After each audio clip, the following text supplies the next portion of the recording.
Rahul Gandhi has come out to wage a war against the Election Commission of India. Rahul Gandhi is all set to escalate the vote manipulation fight against the Election Commission. The Lok Sabha LOP will be leading a demonstration in Bengaluru today, highlighting his charge that elections had been rigged in Mahadevapura assembly segment of Bangalore Central Lok Sabha seat last year.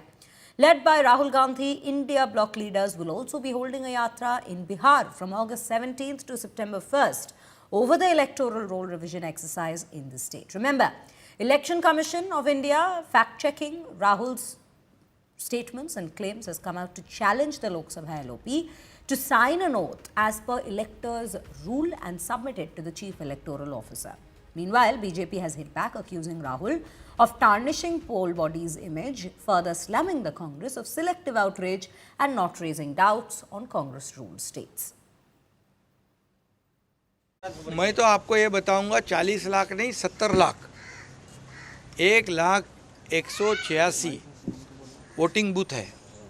एक जगह पर अगर 70 vote बढ़ते हैं तो 70 लाख होते हैं। उनको विपक्ष के नेता के नाते उन्होंने ये अंदाज लगाना चाहिए और उन्होंने ऐसे जो आरोप लगाते हैं उसको कोई भी एविडेंस नहीं है, कोई भी अर्थ नहीं है, कुछ भी नहीं है। और बार बार उनको जब वो जीतते हैं, लोकसभा जीत गए तभी उन्होंने आरोप नहीं लगाया, तब चुप बैठ गए। तेलंगाना जीत गए तब उन्होंने आरोप नहीं लगाया, तब चुप बैठ गए। कर्नाटक जीत गए तभी आरोप नहीं लगाया, तब ठीक था लोग चुनाव आयोग। जो महाराष्ट्र का विषय है वोटर का, तो उसमें हमारे जो महाराष्ट्र के पूर्व सांसद थे उन्होंने भी कहा कि जब उनका चुनाव चल रहा था तो शाम को 5 बजे के बाद कुछ अलग अलग चेहरे वाले वोटर वहां पर दिख रहे थे। तो ये तमाम चीजें उन्होंने कहा है। इलेक्शन कमिश्नर के ऊपर उन्होंने काफी लगाए आरोप, तो उसको स्पष्टीकरण देना चाहिए। सब देश जनता जानना चाहती है कि क्या रियलिटी है, तो रियलिटी जनता के सामने आनी चाहिए।